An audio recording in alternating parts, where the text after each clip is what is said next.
सबसे पहले हम संयुक्त राष्ट्र संघ की कार्यप्रणाली यानी संगठन कार्यप्रणाली और भूमिका इसके रूप में आपके ये पाठ है। तो आज हम संगठन तक पहुंचेंगे, यानी जो इसके जो अंग है वो कितने हैं वहां तक हम जरूर पहुंचेंगे। इसमें इसको बनाने में संयुक्त राष्ट्र संघ का उदय हुआ, कैसे हुआ, क्या परिस्थितियां रही, तो उन सभी के बारे में हम अध्ययन करेंगे। सबसे पहले देखिए, संयुक्त राष्ट्र संघ की स्थापना एक ऐसे समय में हुई थी जब दूसरा युद्ध जो है पूरे विश्व को आतंकित कर रहा था। दूसरा विश्व युद्ध चल रहा था, यानी 1939 से लेकर के और 1945 तक दूसरा विश्व युद्ध चला था। और उसी समय में जो है अपने संयुक्त राष्ट्र संघ यानी यूएनओ की का उद्भव होता है। तो इसमें क्या हुआ कि एक तरफ धुरी राष्ट्र थे, एक तरफ मित्र राष्ट्र थे। और धुरी राष्ट्रों में जैसे Germany, Italy, Japan, Germany, Italy, Japan, इनको धुरी राष्ट्र कहा जाता था। इनकी जो सम्मिलित शक्ति थी, इस शक्ति का सामना करने के लिए अमेरिका, ब्रिटेन और अन्य मित्र राष्ट्रों की सारी शक्तियां जो लगी हुई थी, यानी सारे राष्ट्र है जो मित्र राष्ट्र है वो जर्मनी, इटली और जापान इनकी शक्तियों का सामना करने के लिए लगे हुए थे। और धुरी राष्ट्रों की बढ़ती हुई सैनिक शक्ति वास्तव में प्रजातंत्र और मानव अधिकारों के लिए एक संकट का संकेत कर रही थी। अगर मान लो जर्मनी, इटली, जापान यानी ये धुरी राष्ट्र यदि जीत जाते तो विश्व का यानी जो है आज व्यवस्था अलग होती, यानी मानव के लिए एक संकट हो जाता। यदि इस धुरी राष्ट्रों की विजय होती तो निश्चित रूप से विश्व पर बहुत बड़ा व्यापक प्रभाव पड़ता। और संभव है और ये भी हो सकता, यानी ये भी भविष्यवाणी की जा सकती है कि हमारी जो आजादी, हमारा जो प्रजातंत्र है, उनके आदर्शों को बहुत बड़ा नुकसान होता। यानी अगर धुरी राष्ट्र जीत जाते, धुरी राष्ट्रों की विजय हासिल हो जाती, अगर मित्र राष्ट्र जो है इनका सामना नहीं करते, तो यानी हमारे प्रजातंत्र यानी लोकतंत्रात्मक जो शासन है, विश्व में जो लोकतंत्रात्मक शासन प्रणाली है, इस पर और हमारी जो आजादी है इस पर बहुत बड़ा आघात हो जाता, बहुत बड़ा हमला हो जाता। इसीलिए यानी इनका सामना कैसे किया जाए, इसके लिए संयुक्त राज्य अमेरिका के सैन फ्रांसिस्को नगर में जनवरी 1942 में ब्रिटेन, सोवियत संघ और चीन और अन्य जो 26 जो मित्र राष्ट्र थे उनके प्रतिनिधियों का एक सम्मेलन हुआ था। कब हुआ था? जनवरी 1942 में, यानी अमेरिका के सैन फ्रांसिस्को नगर में हुआ था।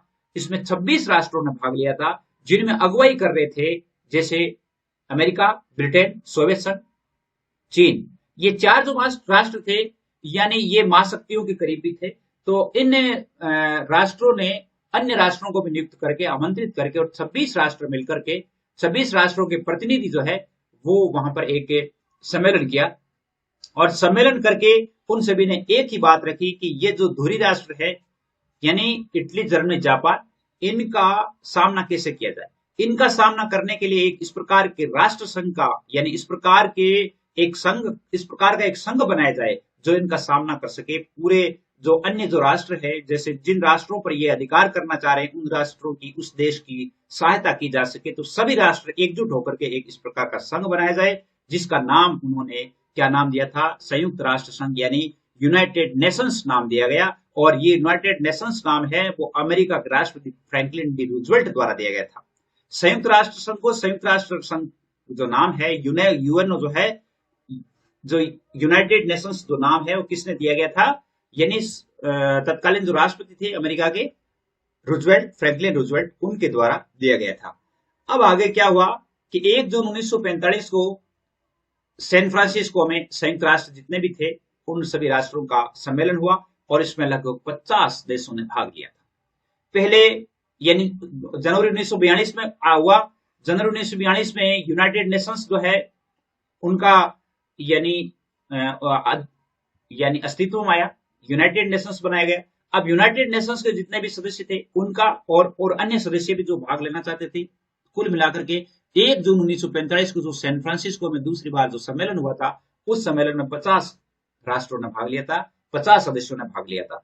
और इस सम्मेलन में संयुक्त राष्ट्र संघ के घोषणा पत्र पर यानी प्रस्तावना और अनुच्छेद 111 के साथ अंतिम रूप दिया गया और संयुक्त राष्ट्र संघ की औपचारिक स्थापना हुई। तो संयुक्त राष्ट्र संघ की औपचारिक स्थापना यदि हम पूछें तो 1 जून 1945 को जो सैन फ्रांसिस्को में जो संयुक्त राष्ट्रों का सम्मेलन हुआ था, यूनाइटेड नेशंस जो बनाया गया था पहले, यूनाइटेड नेशंस का जो राष्ट्र संघ के जो सदस्य थे उन्होंने भाग लिया और 50 सदस्यों ने भाग लिया। और यहाँ पर क्या है कि यहाँ पर एक घोषणा पत्र जारी हुआ जिसमें प्रस्तावना थी और अनुच्छेद 111 के रूप में यानी उसको संयुक्त राष्ट्र संघ का नाम दिया गया, औपचारिक स्थापना हो गई। इसका अस्थायी मुख्यालय है वो अमेरिका के लेक्स में रखा गया था, यानी लेक्सेस लेक्सेस में रखा गया था। अमेरिका के लेक्सेस स्थान पर उनका अस्थायी मुख्यालय रखा गया यूएनओ का सबसे पहले। उसके बाद जो है उसका मुख्यालय न्यूयॉर्क को कर दिया गया। 2 वर्ष बाद अधिकार पत्र पर 50 राष्ट्रों के प्रतिनिधियों द्वारा 26 जून 1945 को हस्ताक्षर हो गए। 1 जून को सैन फ्रांसिस्को में सम्मेलन हुआ और 26 जून 1945 को 50 प्रतिनिधियों ने इसमें शामिल होकर के हस्ताक्षर कर दिए। अब 50 राष्ट्रों के हस्ताक्षर हो गए। इसके बाद एक 51वां सदस्य था पोलैंड। पोलैंड का प्रतिनिधित्व उस अधिवेशन में नहीं हुआ, उसने बाद में इस पर हस्ताक्षर किए और वो 51वां सदस्य बना। तो इसका 51वां सदस्य है यूएनओ का 51वां सदस्य। यदि पूछा जाता है तो वो कौन सा देश था? पोलैंड था। बहुत सारे प्रश्न जो है इसमें क्लियर होने वाले हैं, बहुत ही अच्छा चैप्टर है। और आधिकारिक रूप से संयुक्त राष्ट्र संघ की स्थापना 24 अक्टूबर 1945 को हुई। वो एक औपचारिक स्थापना थी। औपचारिक स्थापना तो यानी जून में हो गई थी, लेकिन आधिकारिक रूप से जो है 24 अक्टूबर 1945 को हुई। और इस अधिकार पत्र की पुष्टि चीन, फ्रांस, सोवियत संघ, इंग्लैंड, अमेरिका और भी बहुत सारे जो देश थे अन्य जो हस्ताक्षरकर्ताओं द्वारा की गई। और 24 अक्टूबर प्रतिवर्ष संयुक्त राष्ट्र संघ के दिवस के रूप में मनाया जाता है। इसलिए संयुक्त राष्ट्र संघ के दिवस के रूप में कौन सा दिन मनाया जाता है? 24 अक्टूबर को संयुक्त राष्ट्र संघ दिवस होता है, जिसमें अधिकार पत्र जो है जैसे चीन है, फ्रांस है, सोवियत संघ है, इंग्लैंड है, अमेरिका है और भी बहुसंख्यक जो राष्ट्र हैं उनके द्वारा हस्ताक्षर किया गया और एक अंतिम रूप उसको दे दिया गया। 24 अक्टूबर 1945 को यूएनओ की स्थापना हो गई। अब जैसे पहले तो उनका लेक्सेस में था यानी अमेरिका के, फिर 1946 से संयुक्त राष्ट्र संघ का प्रधान कार्यालय है वो न्यूयॉर्क में हो गया था। जो न्यूयॉर्क में ये कब से है इनका कार्यालय? 1946 से है, जबकि इसका स्थापना है वो 1945 में हो गई थी। तो उस समय पहले जो है अमेरिका के लेक्सेस नगर में था और वर्तमान में इसके सदस्यों की संख्या कितनी है? 193 है। कितनी सदस्यों की संख्या है? 193 है। और सूडान जो है वो अंतिम सदस्य के रूप में है। अब जैसे मान लो प्रश्न आ जाता है कि संयुक्त राष्ट्र संघ की स्थापना या उद्भव कैसे हुआ, कौन सी परिस्थितियां रही, तो उनके बारे में बहुत ही अच्छा चैप्टर है, अच्छा प्रश्न हो सकता है। इस पर आप देखिए, यानी जो मुख्य मुख्य बिंदु है आप उतार लीजिए कि प्रथम विश्व युद्ध के बाद में संयुक्त राष्ट्र संघ की स्थापना में अहम भूमिका अमेरिका के राष्ट्रपति फ्रैंकलिन रूजवेल्ट की थी। फ्रैंकलिन रूजवेल्ट जो थे उनकी सबसे बड़ी भूमिका थी। और रूजवेल्ट ने इस जो ये अंतर्राष्ट्रीय संगठन है इसकी आवश्यकता और उसके दर्शन की धुंधली रूपरेखा प्रस्तुत की थी। उन्होंने ये कहा था कि इस प्रकार का एक विश्व स्तरीय संगठन तैयार किया जाए जिसमें सभी राष्ट्र सहमत हो और सहमत होकर के यानी वो सारे के सारे राष्ट्र जब कभी भी किसी भी देश पर जैसे मान लो अगर कोई संकट आता है तो सारे राष्ट्र मिलकर के उसकी सहायता करें। तो ये रूजवेल्ट की योजना थी। और रूजवेल्ट ने इस बात पर बल दिया कि भावी विश्व संगठन के आधार पर महाशक्तियों का पूर्ण मतैक्य होना चाहिए, यानी सारी एकमत होनी चाहिए। और उसने सोवियत संघ, ब्रिटेन और अन्य मित्र शक्तियों को इस बात पर सहमत किया कि विश्व संस्था के निर्माण की तैयारी युद्ध काल में शुरू कर दी जानी चाहिए, यानी जो ये दूसरा विश्व युद्ध चल रहा है इसी में इस प्रकार की संस्था बनाई जानी चाहिए। और उसने कहा कि मित्र राष्ट्रों को युद्ध जीतने के लिए नैतिक समर्थन और संबल प्राप्त होगा। 30 अक्टूबर 1943 को संयुक्त राज्य अमेरिका, इंग्लैंड, सोवियत संघ इनकी सरकारों ने अपने अपने विदेश मंत्रियों के माध्यम से एक संयुक्त घोषणा की थी। कब? 30 अक्टूबर 1943 को। ध्यान दीजिएगा, अमेरिका, इंग्लैंड, सोवियत संघ जिसको हम आज रूस कहते हैं, यानी विदेश मंत्री जो थे इनके, उनकी एक संयुक्त घोषणा विदेश मंत्रियों के माध्यम से एक घोषणा की थी। और इस घोषणा में क्या कहा गया था कि जितनी जल्दी संभव हो सके एक अंतर्राष्ट्रीय संघ की स्थापना करने की आवश्यकता महसूस की जाती है। इन विदेश मंत्रियों ने एक घोषणा पत्र निकाला अपने अपने देश से। अब क्या हुआ? सभी ये संगठन सभी शांतिप्रिय राष्ट्रों की संप्रभुता पर आधारित होगा। उन्होंने कहा कि ये जो संगठन होगा वो विश्व स्तर पर शांति स्थापना का संकल्प रखेगा। छोटे बड़े सभी इसके राष्ट्र है वो सदस्य बन सकेंगे। इसका उद्देश्य होगा अंतर्राष्ट्रीय शांति और सुरक्षा कायम करना। संयुक्त राष्ट्र के निर्माण के संबंध में आगे विचार करने के लिए ईरान की राजधानी तेहरान में एक सम्मेलन हुआ। अब देखिए, यानी पहले तो 30 अक्टूबर 1943 को सम्मेलन होता है। 30 अक्टूबर 1943 को सम्मेलन होता है। उसके बाद यानी इसके बाद थोड़ा सा आगे चलने के बाद संयुक्त राष्ट्र संबंध में विचार कर ईरान की राजधानी तेहरान में फिर एक सम्मेलन हुआ और यहां पर राष्ट्रपति रूजवेल्ट और मार्शल स्टालिन जो है आपस में मिले थे। अब देखें यहां से प्रश्न आ जाता है कि संयुक्त राष्ट्र का उद्भव हुआ उस समय जो है राष्ट्रपति रूजवेल्ट और मार्शल स्टालिन सबसे पहले कहां मिले थे, तो ईरान के सम्मेलन में मिले थे। ईरान की राजधानी तेहरान में जो है इनका एक सम्मेलन हुआ था। अब क्या है कि इन दोनों ने संयुक्त राष्ट्र की रूपरेखा का निर्माण करने के लिए बड़े राष्ट्रों के प्रतिनिधियों का सम्मेलन 1 और 21 अगस्त 1944 को वाशिंगटन के डम्बल्टन यानी इम्बाल्टन ओक्स भवन में हुआ था। इम्बाल्टन ओक्स भवन जो था वहां पे 21 अगस्त 1944 को एक और यानी अमेरिका के वाशिंगटन के इम्बाल्टन ओक्स भवन में हुआ था, जो 7 अक्टूबर 1944 तक चला था। 21 अगस्त से देखिए 21 अगस्त 1944 से यानी लगभग जो है 11 दिन। इसके बाद जैसे 30 सितंबर के 30 दिन और अक्टूबर के 7 दिन यानी 48 दिन तक उनका ये सम्मेलन चला था। लगभग 48-49 दिन कह सकते हैं। 48-49 दिन तक का ये उनका सम्मेलन चला था और वो सम्मेलन कहां हुआ था? वाशिंगटन के इम्बाल्टन ओक्स भवन में हुआ था। और इनने सभी राष्ट्रों के जो प्रतिनिधि थे उन्होंने ये स्वीकार किया कि संयुक्त राष्ट्र का कार्य क्षेत्र अंतर्राष्ट्रीय शांति और सुरक्षा बनाए रखने तक ही सीमित नहीं रखा जाएगा, बल्कि विश्व स्तर पर आर्थिक और सामाजिक प्रश्नों पर भी अंतर्राष्ट्रीय सहयोग को बढ़ावा देना होगा। अगर कोई देश कमजोर है तो उस कमजोर देश को भी आर्थिक रूप से भी सहायता देनी होगी। तो ये एक विश्व स्तर पर हर तरह का काम करने के लिए इस प्रकार के एक संगठन की संयुक्त राष्ट्र संघ की जो स्थापना है, संयुक्त राष्ट्र या यूं कह सकते हैं कि अंतर्राष्ट्रीय संगठन की स्थापना की बात चली तो 48 दिनों तक जब मंथन किया गया तो उन सभी ने यही बात की गई और यहां पर कुछ जो है चीजों पर सहमति भी हुई। ये जो सम्मेलन हुआ था यानी ये जो सम्मेलन हुआ था वाशिंगटन वाले सम्मेलन में क्या हुआ कि इस सम्मेलन में संयुक्त राष्ट्र की जो प्रमुख अंग है महासभा और सुरक्षा परिषद, सचिवालय, अंतर्राष्ट्रीय न्यायालय, इसके संबंध में निर्णय लिया गया था। महासभा, सुरक्षा परिषद, सचिवालय, अंतर्राष्ट्रीय न्यायालय, इनके बारे में निर्णय लेने की बात चली कि इनके ये अंग होंगे, महासभा होगी, सुरक्षा परिषद होगा, सचिवालय होगा, एक अंतर्राष्ट्रीय न्यायालय भी होगा। और इस प्रस्ताव में महासभा और सुरक्षा परिषद की कार्यप्रणाली पर सहमति हो गई। महासभा और सुरक्षा परिषद ये दो अंग है, दोनों अंगों पर सभी राष्ट्रों ने सहमति दे दी। और सुरक्षा परिषद में मतदान प्रणाली के संबंध में सोवियत संघ पश्चिमी शक्तियों के मतभेद बने रहे। यानी महासभा और कार्यप्रणाली तो हो गई, लेकिन इनकी मतदान प्रणाली के संबंध में कि फिर सुरक्षा परिषद जो है वो कैसे निर्मित की जाएगी, उसमें कौन कौन से राष्ट्र उसके सदस्य होंगे, इस प्रणाली के संबंध में एक तो सोवियत संघ और पश्चिमी जो राष्ट्र थे उनके बीच में थोड़ा मतभेद हो गया कि किस प्रकार इस संयुक्त राष्ट्र संघ की जो सुरक्षा परिषद जो अंग है इसका यानी उद्घाटन या यूं कह सकते हैं इस परिषद को कैसे बनाया जाएगा, इसमें सदस्य कौन होंगे। और संयुक्त राष्ट्र संघ के बारे में अनेक महत्वपूर्ण निर्णय सोवियत संघ के प्रदेश क्रीमिया के याल्टा नगर में लिया गया। फिर क्या है कि एक और सम्मेलन हुआ, सोवियत संघ का एक प्रदेश है क्रीमिया और क्रीमिया का याल्टा नगर में एक और सम्मेलन हुआ था। उस सम्मेलन में क्या है कि संयुक्त राष्ट्र संघ के बहुत सारे जो निर्णय थे वो भी उसमें लिए गए थे। 4 फरवरी 1944 को स्टालिन, चर्चिल और रूजवेल्ट का एक शिखर सम्मेलन याल्टा में प्रारंभ हुआ था, 4 फरवरी 1944 को। अब देखिए यहां पर जो है वो कब समाप्त होता है, यानी 7 अक्टूबर 1944 को समाप्त होता है।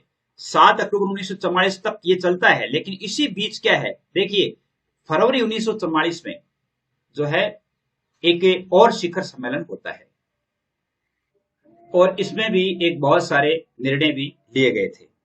इसके अलावा देखिए सुरक्षा परिषद में मतदान प्रणाली पर महत्वपूर्ण निर्णय है वो याल्टा सम्मेलन में ही लिया गया था। सोवियत संघ का जो क्रीमिया प्रदेश का जो याल्टा नगर है, याल्टा सम्मेलन में मतदान प्रणाली के संबंध में निर्णय लिया गया कि भाई मतदान इस प्रकार होगा।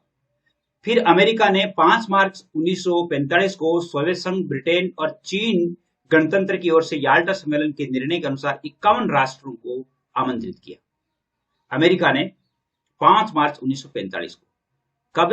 5 मार्च 1945 को, जिसमें रूस भी था, ब्रिटेन भी था, चीन भी था और अन्य जो 51 राष्ट्र है जो यानी इस पर अपनी सहमति जता रहे थे।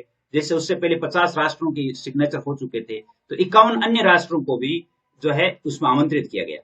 अब आमंत्रित करके और अमेरिका के सैन फ्रांसिस्को नगर में एक नया अधिकार पत्र स्वीकार किया गया। सैन फ्रांसिस्को नगर में उनका सम्मेलन हुआ और उस सम्मेलन में एक चार्टर जो पत्र है या चार्टर है वो स्वीकार किया गया, जिसको संयुक्त राष्ट्र संघ का चार्टर कहा जाता है। यानी कब? 5 मार्च 1945 को उनका जो संयुक्त राष्ट्र संघ का चार्टर है वो स्वीकार किया गया। और चार्टर के अनुच्छेद 110 में ये बात लिखी हुई थी कि सोवियत संघ, फ्रांस, अमेरिका, चीन, गणराज्य तथा शेष राज्यों के अधिकांश राज्यों की सरकारों द्वारा स्वीकृति प्रदान करने के उपरांत ये चार्टर लागू माना जाएगा। अब 110 में ये लिखा गया, सोवियत संघ भी होगा, फ्रांस भी होगा, अमेरिका, चीन और अन्य जो राज्य है, अगर ये सरकार ये सारे साइन करते हैं, हस्ताक्षर करते हैं, तो ये चार्टर लागू माना जाएगा। और बात हुई यही कि 24 अक्टूबर 1945 तक सभी जो 51 राष्ट्र थे उन्होंने शर्त यानी मान ली और वो स्थिति को संयुक्त राष्ट्र संघ का प्रादुर्भाव माना जाता है। यानी यहां तक क्या है कि सभी ने अपने हस्ताक्षर कर दिए उस चार्टर पर। संयुक्त राष्ट्र संघ का जो चार्टर बना था 110 के अनुच्छेद 110 की पालना हो गई और 24 अक्टूबर तक सारे देशों के साइन हो गए, हस्ताक्षर हो गए। तब से क्या है कि ये 24 अक्टूबर 1945 को इसका अस्तित्व माना जाता है, यानी इसका उद्भव माना जाता है। अब ये तो था कि इसका उद्भव कैसे हुआ, इसमें क्या क्या परिस्थितियां रही। इसके बाद आता है कि संयुक्त राष्ट्र संघ का उद्देश्य क्या था। भाई संयुक्त राष्ट्र संघ को बनाने का क्या उद्देश्य था?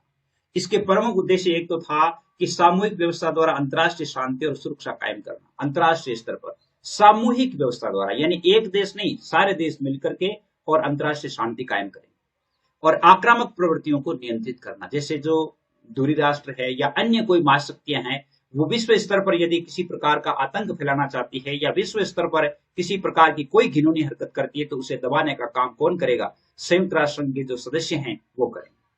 दूसरा था अंतर्राष्ट्रीय विवादों का शांतिपूर्ण समाधान किया जाए। अगर किसी दो देशों के बीच में विवाद हो जाता है तो यूएनओ के माध्यम से जो है वो उनका संधि समझौता होता है।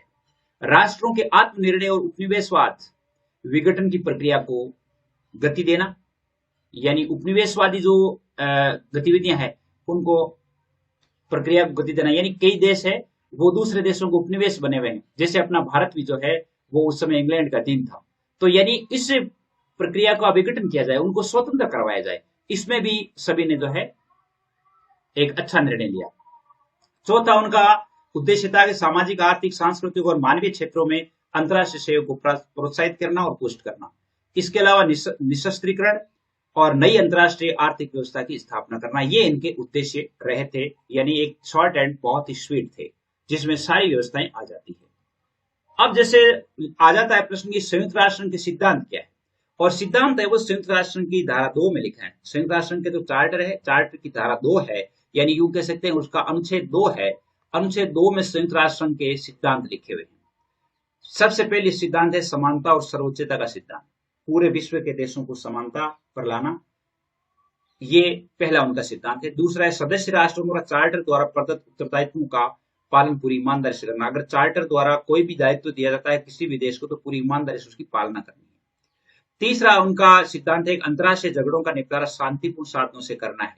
यानी दोनों देशों के बीच में जो समाधान है वो शांतिपूर्ण किया जाना चाहिए।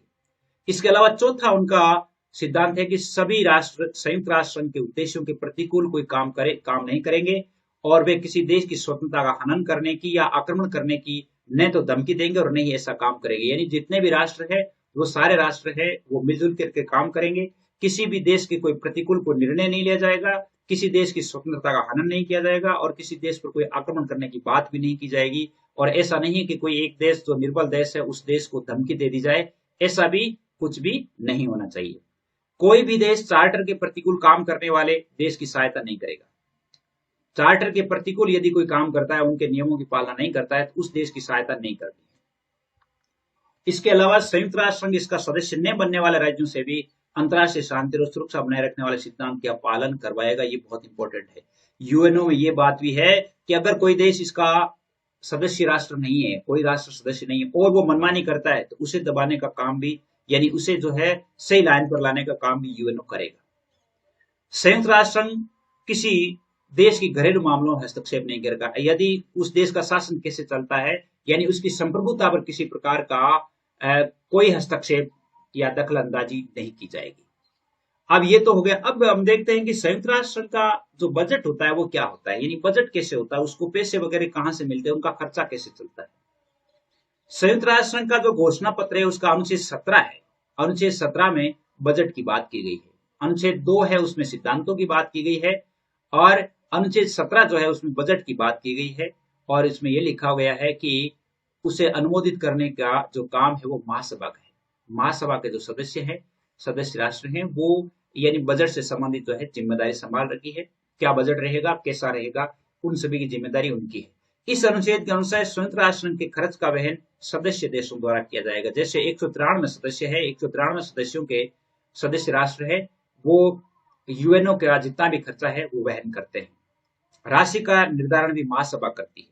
अब इसमें एक बात यह भी है कि जैसे अलग अलग राष्ट्रों से अलग अलग राशि ली जाती है, क्योंकि उनकी आर्थिक व्यवस्था, आर्थिक मजबूती के आधार पर उनसे जो है यानी बजट लिया जाता है। संयुक्त राष्ट्र का नियमित बजट महासभा द्वारा हर दूसरे वर्ष अनुमोदित किया जाता है। महासभा जो है अनुमोदित करती है और उस बजट को उस देश के समक्ष रखा जाता है कि जैसे जिस देश से जितना बजट लेना होता है तो वहां पर वो रखते हैं, और इसके माध्यम से जो है उनका खर्च है वो चलता रहता है।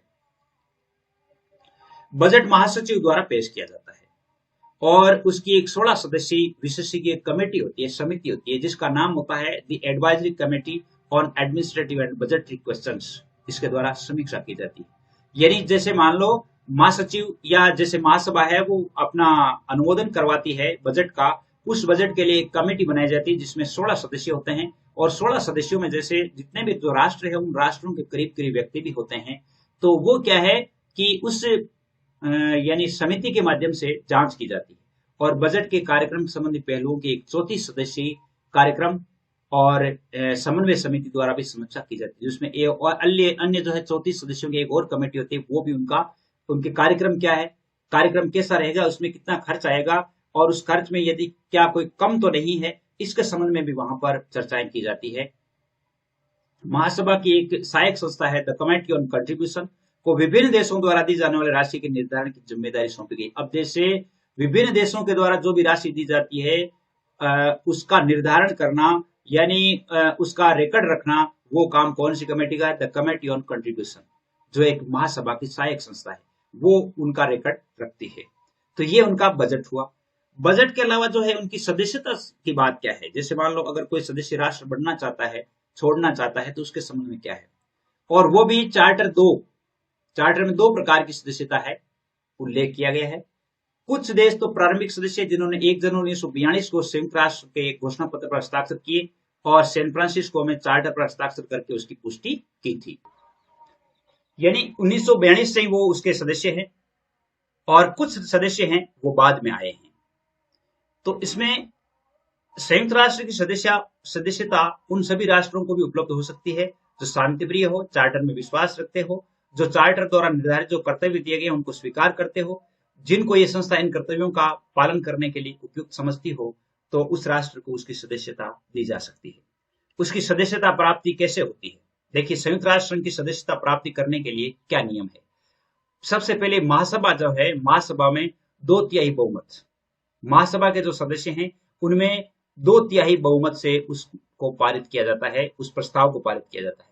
फिर सुरक्षा परिषद के जो 15 सदस्य हैं, जिनमें से 10 तो अस्थायी है और यानी 5 है वो स्थायी सदस्य हैं, उनमें से 9 सदस्यों की स्वीकृति जरूरी है, जिनमें से 500 स्थायी सदस्य 500 होने चाहिए, स्थायी सदस्य जो है 500 होने चाहिए, और इसके अलावा 4 जो है वो अस्थायी सदस्यों में से हो। तो इस प्रकार 9 सदस्यों की सहमति जरूरी है, तब क्या है कि उस राष्ट्र को सदस्यता प्राप्त होती है। तो सदस्यता प्राप्त करने के लिए सबसे पहले महासभा में प्रस्ताव रखा जाता है, फिर वो महासभा में पास होता है, 2/3 बहुमत से पास हो जाता है, फिर वो सुरक्षा परिषद में जाता है। सुरक्षा परिषद में 10 अस्थायी और 5 स्थायी सदस्य हैं, जिनमें से 500 स्थायी सदस्यों का यस होना जरूरी है, इसके अलावा 4 अस्थायी सदस्यों का भी यस होना जरूरी है। तो 9 सदस्यों के जब हस्ताक्षर हो जाते हैं तो उस देश को सदस्यता प्राप्त हो जाती है।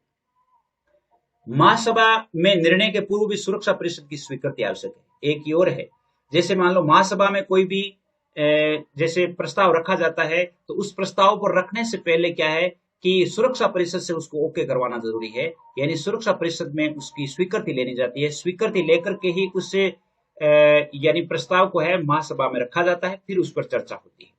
सुरक्षा परिषद की सिफारिश पर ही महासभा किसी राज्य को सदस्यता प्रदान कर सकती है। सुरक्षा परिषद के 5 स्थायी सदस्यों को वीटो पावर है, और 5 जो स्थायी सदस्य कौन कौन से? चीन, फ्रांस, रूस, ब्रिटेन, अमेरिका। ये चारों जो है 500 जो सदस्य है वो स्थायी सदस्य हैं। तो इनका यानी हस्ताक्षर होना जरूरी है। इनमें से एक भी मना कर देता है तो कोई काम नहीं होता है। संयुक्त राष्ट्र संघ के जो अभी वर्तमान में सदस्य है वो 193 है। कितने हैं? 193 है। नए राष्ट्र जो 3 राष्ट्र है वो अभी अभी जैसे जुड़े हैं, यूं कह सकते हैं कि 21वीं शताब्दी में ही जुड़े हैं।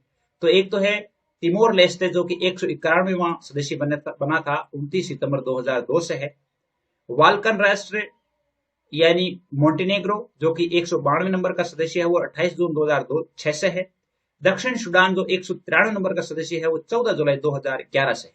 तो 193 सदस्य है। इनमें से नवीनतम जो है एक तो तिमोर लेस्टे, बाल्कन राष्ट्र, मोंटेनेग्रो और दक्षिण सूडान, जिनमें से एक तो 2002 में बना था, 2006 में बना था, 2011 में बना था। ये इनके सदस्य हैं। इसके अलावा अगर मान लो राष्ट्र संयुक्त राष्ट्र संघ के सदस्य है तो उनका निलंबन कैसे होता है, यानी उनको कैसे निकाल दिया जाता है। कई सदस्यों को निकाल भी दिया जाता है, तो उनका क्या नियम है? सुरक्षा परिषद की जो रिपोर्ट है उस पर सदस्य देशों को महासभा से निलंबित किया जा सकता है। चार्टर में सदस्यता समाप्त करने के संबंध में कोई उल्लेख नहीं है। चार्टर में ऐसा नहीं लिखा हुआ है कि इस प्रकार सदस्यता का समापन किया जाएगा, उसका कोई संविधान नहीं है। लेकिन चार्टर की धारा 5 और 6 के अनुसार संघ के किसी भी सदस्य को चार्टर के सिद्धांतों का अगर निरंतर उल्लंघन किया जाता है और सुरक्षा परिषद उसकी सिफारिश कर देती है तो महासभा द्वारा उसकी सदस्यता को रिजेक्ट कर दिया जाता है।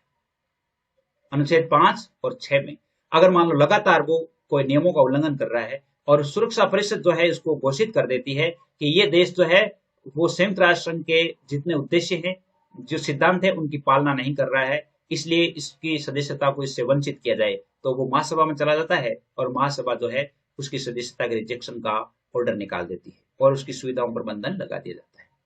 सुरक्षा परिषद को किसी भी निलंबित राष्ट्र को पुनः स्थापित करने का अधिकार भी है। सुरक्षा परिषद में यदि मान लो पुनः वो गुहार लगाते हैं कि मैं अब पालना करूंगा, तो वो उसे वापस भी ले सकते हैं। ऐसा हुआ भी है। कब हुआ था कि 22 सितंबर 1992 में, कब हुआ था? 22 सितंबर 1992 में यानी पूर्व जो यूगोस्लाविया है उसको सुरक्षा परिषद की सिफारिश के आधार पर सदस्यता से निकाल दिया गया था। फिर महासभा ने 2 नवंबर 2000 को पुनः लोकतांत्रिक यूगोस्लाविया को संयुक्त राष्ट्र की सदस्यता पुनः अनुमति दे दी थी। 1992 में उसे निकाल दिया गया था और फिर वो एक लोकतंत्रात्मक राष्ट्र के रूप में उभर कर आया और फिर उसने अपनी अर्जी लगाई या अपना प्रस्ताव रखा महासभा के माध्यम से, यानी सुरक्षा परिषद की सिफारिश के माध्यम से। फिर 2 नवंबर 2000 को फिर से यूगोस्लाविया को सदस्यता दे दी गई। अब जैसे मान लो ये तो था कि संयुक्त राष्ट्र संघ खुद निकालता है, कुछ ऐसे नियम भी होने चाहिए जो अगर मान लो कोई देश सदस्य नहीं रहना चाहता है, वो अपनी सदस्यता का प्रत्याहरण करना चाहता है, यानी वो खुद अपने स्वयं हटना चाहता है, तो कैसे हट सकता है। इसके संबंध में भी, सदस्यता के संबंध में भी चार्टर जो है मौन है। इसमें भी ऐसा कुछ भी लिखा हुआ नहीं है कि आदमी कैसे, यानी जो राष्ट्र है वो कैसे अपनी सदस्यता का प्रत्याहरण या अपनी सदस्यता वापस ले सकता है। सदस्यता के प्रत्याहार करने की न तो कोई चार्टर आज्ञा देता है और न ही मना करता है। सैन फ्रांसिस्को में इस विषय पर एक सम्मेलन हुआ था, बहुत बड़ी बहस भी हुई थी। कुछ राज्य तो इसके पक्ष में थे कि सदस्यता की वापसी के लिए निषेधाधिकार दिया जाए। कुछ जो सदस्य थे उन्होंने कहा कि भाई एक राष्ट्र है वो अपनी सदस्यता यूएनओ से वापस ले सकता है, इस प्रकार का ऑप्शन होना चाहिए। लेकिन कुछ राज्य उन्होंने कहा कि नहीं, ऐसा कोई ऑप्शन नहीं है। यदि मान लो वो अच्छाई से काम नहीं करता है तो उसको सस्पेंशन किया जा सकता है। तो इस प्रकार उन पर सही कोई निर्णय नहीं हुआ और अंत में यह निश्चित किया गया कि इस विषय पर कोई व्यक्ति प्रावधान नहीं रखा जाए जिसके अनुसार विशेष परिस्थिति में सदस्य जो है वो अपनी सदस्यता वापस ले सकते हैं। अगर कोई विशेष परिस्थिति बन जाती है और वो सदस्य नहीं रहना चाहता है तो वो वहां पर अपना प्रस्ताव रखेगा, सुरक्षा परिषद उसे पुनः पारित करेगी और महासभा जो है उसे प्रत्याहरण का आदेश दे देगी। और पिछले 75 वर्षों के जीवन काल में इंडोनेशिया ने 1965 में संयुक्त राष्ट्र की सदस्यता का प्रत्याहार किया था। 75 यानी जो पिछले जो है कई वर्षों में इंडोनेशिया ने 1965 में अपनी सदस्यता वापस ली थी। एक वर्ष के बाद फिर जो है उन्होंने संयुक्त राष्ट्र संघ में प्रवेश ले लिया था, यानी 1966 में वो पुणे आ गया था। 1965 में उसने सदस्यता का प्रत्याहार किया, सदस्यता अपनी वापस ली और फिर से वापस आ गया था, एक राष्ट्र जो था। इसके अलावा जो है अन्य अंगों से जो है, अन्य जो अवयव है उनसे भी प्रत्यारोपण हुआ है। जैसे अमेरिका ने 1 नवंबर 1977 को अंतर्राष्ट्रीय श्रम संगठन की जो सदस्यता थी उसका परित्याग कर दिया था। 1 जनवरी 1985 से अमेरिका ने यूनेस्को की सदस्यता का परित्याग कर रखा है। ब्रिटेन और सिंगापुर ने भी यूनेस्को पर भ्रष्टाचार और कुप्रबंध का आरोप लगाते हुए यूनेस्को की सदस्यता को त्याग दिया है। 12 वर्ष बाद मई 1997 में ब्रिटेन ने यूनेस्को की सदस्यता पुनः ग्रहण की। यानी ब्रिटेन ने तो वापस कर ली, लेकिन इन्होंने अभी तक ग्रहण नहीं की है। संयुक्त राष्ट्र संघ की सदस्यता केवल इस कारण प्राप्त नहीं कर सका कि परंतु जब अमेरिका राष्ट्रीय और आर्थिक हितों ने मांग की तो उसने विरोध करना बंद कर दिया। साम्यवादी चीन जो है, यानी यहां से अलग चीज है। अब ये है, देखिए एक प्रश्न ये है कि संयुक्त राष्ट्र संघ में चीन की सदस्यता का विवादास्पद प्रश्न क्या है। चीन की सदस्यता थी, उसको कई दिनों तक सदस्यता प्राप्त नहीं हुई थी, उसको मेंबर नहीं बनाया गया था, तो इसका क्या प्रश्न था उसके बारे में देखिए। चीन की सदस्यता के प्रश्न से ये स्पष्ट कर दिया था कि सदस्यता का प्रश्न एक राजनीतिक प्रश्न है। 1949 से लेकर के 1971 तक अमेरिका ने चीन की साम्यवादी सरकार को मान्यता नहीं दी। क्यों? क्योंकि राष्ट्रवादी चीन यानी फार्मोसा को ही चीन की वैध सरकार मानता रहा। चीन की जो फार्मोसा यानी चीन की जो राष्ट्रवादी चीन है उसी को उन्होंने वैध मानता रहा। साम्यवादी सरकार को उन्होंने मान्यता नहीं दी अमेरिका ने, क्योंकि उसको वीटो पावर है।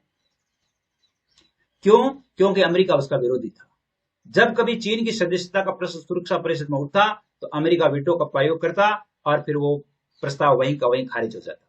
इस प्रकार सितंबर 1971 तक उसने चीन की साम्यवादी सरकार को संयुक्त राष्ट्र संघ से अलग रखा और 1970 से जब चीन और अमेरिका के संबंधों में कुछ सुधार होने लगा, उनके संबंध मधुर होने लगे, तो चीन के लिए संयुक्त राष्ट्र संघ में प्रवेश का दरवाजा खुल गया और 26 अक्टूबर 1971 को संयुक्त राष्ट्र महासभा में सुरक्षा परिषद की सिफारिश पर एक प्रस्ताव पारित करके जनवादी चीन को संघ का सदस्य बना दिया गया। यानी पहले तो राष्ट्रवादी चीन को मानता रहा, उसके बाद उसने जो जनवादी चीन या साम्यवादी चीन, जो साम्यवादी सरकार है, उसको उन्होंने मान्यता दे दी। कब?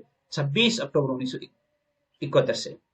और इसके साथ ही पहले जो चीन का प्रतिनिधित्व करने वाला जो फार्मोसा यानी ताइवान है, जो राष्ट्रवादी चीन है, उसको उसकी सदस्यता से वंचित कर दिया और कहा कि आपकी सदस्यता नहीं है, आपको ताइवान के रूप में जो है अगर आप सदस्य बनना चाहते हैं तो आप बन सकते हैं। इस प्रकार जो है संयुक्त राष्ट्र से निकाला जाने वाला जो चीन है वो पहला देश तो राष्ट्रवादी चीन है। कौन सा? जैसे ताइवान जिसको कहते हैं अभी। अब कुछ सदस्यों का जो निष्कासन है, निष्कासन के समय अनुच्छेद 6 है। अनुच्छेद 6, अगर कोई सदस्य जानबूझकर लगातार चार्टर में जो नियमों का उल्लंघन करता है तो सुरक्षा परिषद सुझाव के द्वारा उनको निकाल सकता है।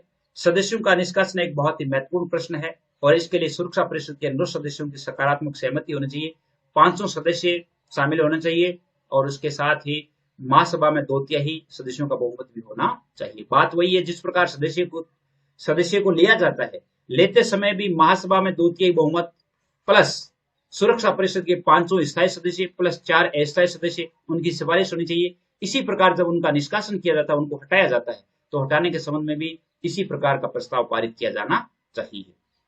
वर्तमान में जो है कौन से देश है जो संयुक्त राष्ट्र संघ के सदस्य नहीं है? एक तो ताइवान, जिसको राष्ट्रवादी चीन भी कहा जाता है। उनसे ताइवान से यह आग्रह किया गया था कि ताइवान के नाम से आप सदस्य बनना स्वीकार करें, लेकिन उसने ये निर्णय स्वीकार नहीं किया। एक जिसको होली सिटी या वेटिकन सिटी कहते हैं, वो भी उसकी स्थिति जो स्थायी रूप से तट स्वीकृत प्रदेश की है, लेकिन अभी तक वो सदस्य नहीं है। अब इसके अलावा जो है हम आगे जो अध्ययन करेंगे उसके लिए एक अगला पॉइंट बनता है कि संयुक्त राष्ट्र संघ के अंग। अनुच्छेद 7 में यूएनओ के अंगों का वर्णन है, अनुच्छेद 7 में, और इसके 6 अंग है। महासभा, सुरक्षा परिषद, न्यास परिषद, सचिवालय, आर्थिक और सामाजिक परिषद और अंतर्राष्ट्रीय न्यायालय। ये 6 अंग है। 6 अंगों में से हम जो इसके भी 2 वीडियो बनाने पड़ेंगे, क्योंकि बहुत बड़े बड़े हैं, इनकी बहुत ही यानी इनमें से प्रश्न भी अच्छे आते हैं। और जैसे मान लो 3 का हम पहले पढ़ लेंगे, 3 का बाद में पढ़ेंगे, तो यानी 2 वीडियो और हमें पढ़ने होंगे। आज के लिए मैं समझता हूं कि आपने समझा होगा। कितना आपके समझ में आया आप जरूर बताइएगा। आज के लिए बस इतना ही। जय हिंद, जय भारत।